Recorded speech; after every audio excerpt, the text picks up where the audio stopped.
Hello friends, बहुत बहुत स्वागत है आपका मेरे चैनल मिस्टिक में। आशा करता हूँ आप सब मज़े में होंगे।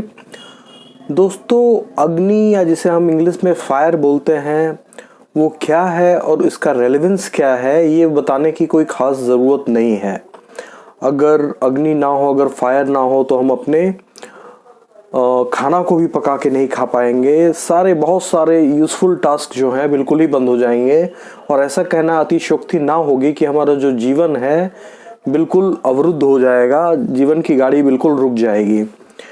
तो अग्नि का इतना इम्पोर्टेंस रोल है, लेकिन अगर आपसे कोई पूछे अग्नि का सबसे महत्वपूर्ण रोल क्या है, अगर आपसे कोई ये सिंपल क्वेश्चन पूछे तो आपके दिमाग में कोई बोलेगा भाई हम जो व्हीकल चलाते हैं, अगर कोई डीजल इंजन है, पेट्रोल इंजन है, तो जब तक फायर नहीं होगा तब तक हमारा व्हीकल नहीं चलेगा। कोई बोलेगा हम गैस पे खाना बनाते हैं, किसी के दिमाग में कुछ आएगा कोई। लेकिन ये सारे चीज़ जितना भी उपयोगिता जो आपके दिमाग में आ रही है वो हमारे मटेरियलिस्टिक लाइफ को आगे बढ़ाने के लिए है। और जो भी चीज़ सिर्फ मटेरियलिस्टिक लाइफ से जुड़ा हुआ हो वो कभी भी एब्सोल्यूट नहीं हो सकता है। दूसरी बात यह है कि चीज़ें जैसे जैसे सूक्ष्म होती जाती हैं वो ज़्यादा पावरफुल होती जाती हैं। फॉर इंस्टेंस, आपका अग्नि तो पेट में भी है, जिसे जठराग्नि बोलते हैं, और संस्कृत में कृष्ण भगवान ने गीता में बोला भी है, जितने तरीका का भोजन तू खाता है उसे मैं जठराग्नि बन के पचाता हूँ। अगर मैं ऐसा ना करूँ तो जो तू खा रहा है वो डाइजेस्ट भी नहीं हो पाएगा। साइंस का भी बिल्कुल सेम ओपिनियन है। जब तक हमारे लीवर से बाइल और जितने तरीका का डाइजेस्टिव एंजाइम्स है, अगर वो ना निकले तो खाना पचेगा ही नहीं, वो पेट में ही रहेगा सालों साल तक। जो भी हो उसका वो डाइजेशन उसका कभी नहीं होगा। तो ये एक बात है और बहुत ही इम्पोर्टेंट रोल हमने देखा। और सबसे बड़ी बात है, फायर, हर चीज़ के अंदर फायर छुपा हुआ है, लेटेंट रूप में है, हिडन है। आप कोई भी ऑब्जेक्ट उठा लो या कुछ भी ले लो, उसमें फायर छुपा हुआ है। और अगर आपको विश्वास नहीं होता है, अगर वो जोर से बहुत हाई वेलोसिटी से किसी दूसरी चीज़ से टकराएगा तो उसमें आग लग जाएगा या फिर उससे बहुत ज़्यादा आग प्रोड्यूस होगा, जो कि इस बात को प्रूफ करता है कि फायर ऑलरेडी उस चीज़ के अंदर विद्यमान है। उसका प्राकट्य होना या ना होना दूसरी चीज़ों पर निर्भर करता है, जैसे मोशन वेलोसिटी क्या है या फिर सराउंडिंग एटमॉस्फेयर क्या है, वगैरह वगैरह।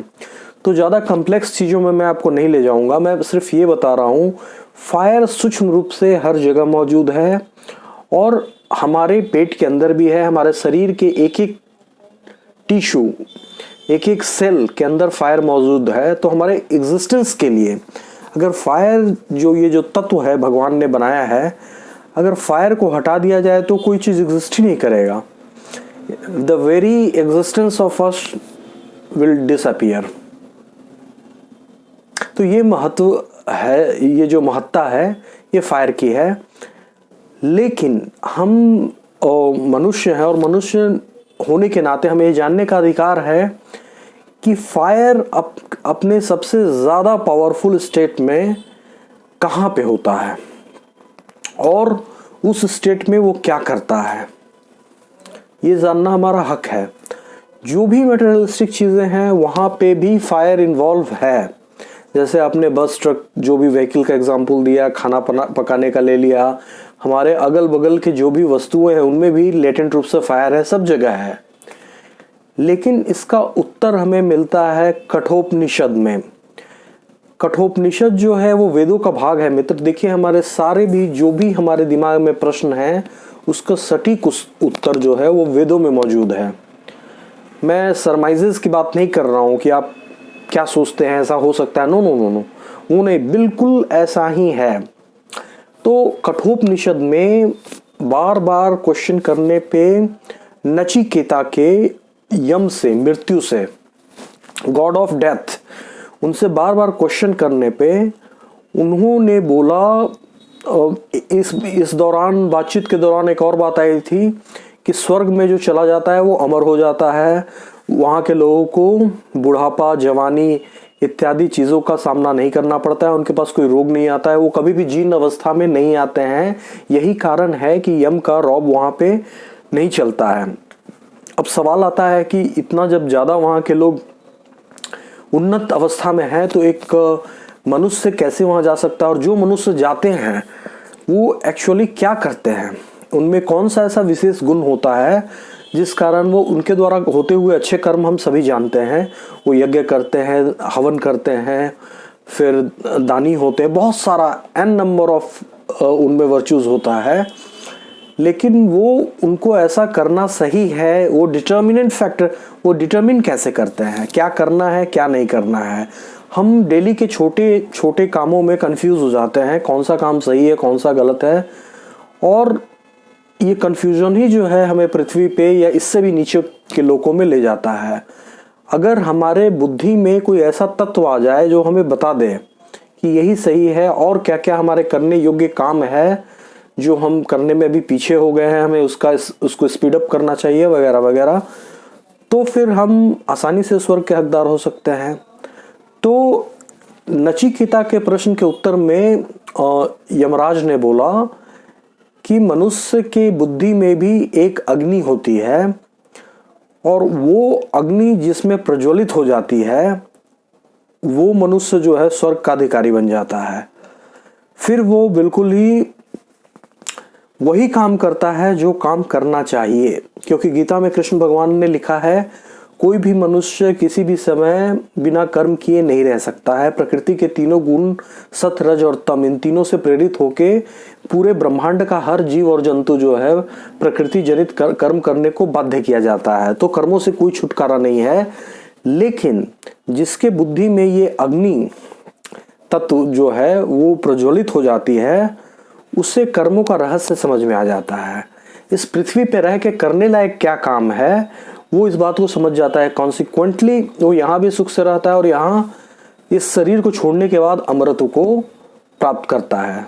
तो साधक भाइयों और बहनों के मन में ये सवाल जरूर उठता होगा, हम लोग यज्ञ करते हैं, हवन देते हैं, अग्निदेव तो वैसे ही हमारे लिए पूजनीय हैं। हमने देखा है अग्नि किसी भी चीज को भस्म ही नहीं कर देता है, पवित्र भी कर देता है।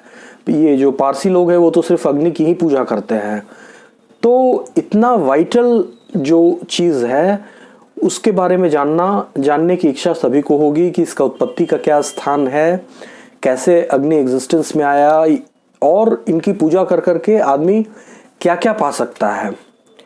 तो ये अग्नि का जो मैंने आपको सबसे इम्पोर्टेंट रोल बताया, सबसे इम्पोर्टेंट प्लेस बताया जहाँ पे वो अपने सबसे ज़्यादा शक्तिशाली फॉर्म में रहते हैं और वहाँ से वो क्या क्या कर सकते हैं, और जहाँ पे वो रहते हैं उस मनुष्य का बुद्धि जो होता है उसमें कहते हैं ना ऋतंबरा ज्ञान आ गया। तो ये पूरी तरह से अग्निदेव पे निर्भर करता है। तो आशा करता हूँ दोस्तों ये थोड़ा सा कॉम्प्लेक्स लगेगा उन लोगों से जो साधना से थोड़ा दूर हैं, लेकिन जो हमारे साधक भाई बहन हैं उनको आज एक तत्व मिला होगा, एक बहुत ही वाइटल एस्पेक्ट क्लियर हुआ होगा। और अगर वो अग्नि को थोड़ा सा किसी भी तरीका से उपेक्षित कर रहे हैं, जैसे कि आप पूजा कर रहे हैं तो एक दीप तो जलाते ही हैं, दीप जला के आप सीधे पूजा करने बैठ जाते हैं, ऐसा मत कीजिए। पहले दीप की पूजा करिए, दीप ज्योतिर नमस्तुते ऐसा बोल के आप अग्नि भगवान का ध्यान करिए और उनसे प्रार्थना कीजिए कि जो भी मैं पूजा कर रहा हूँ वो जहाँ पहुँचना है वहाँ पहुँच जाए, और उनको अपना दिल से आभार प्रकट करिए। जब आप ऐसा करते हैं तो अग्नि भगवान जो है आपके फेवर में हो जाते हैं। तब आपका जो भी यज्ञ तब पूजा जो भी है उसमें जो माइन्यूट मिस्टेक्स हैं जो आपको अपने नंगी आंखों से नहीं दिखाए देंगे, अपने बुद्धि से नहीं समझ में आएगा, वो सारा का सारा मिस्टेक्स जो है वो अग्नि भगवान रेक्टिफाई करेंगे या फिर उसको जला के राख कर देंगे। कंसिक्वेंटली आपके पास जो भी आपकी साधना है वो परिष्कृत रूप से होके ईश्वर के पास पहुंचेगी। तो आशा करते हैं हमारे साधक भाई बंधु इस कंसेप्ट से लाभ उठाएंगे। कल मैं फिर एक बहुत ही रोचक वीडियो लेके आऊँगा, तब तक के लिए धन्यवाद।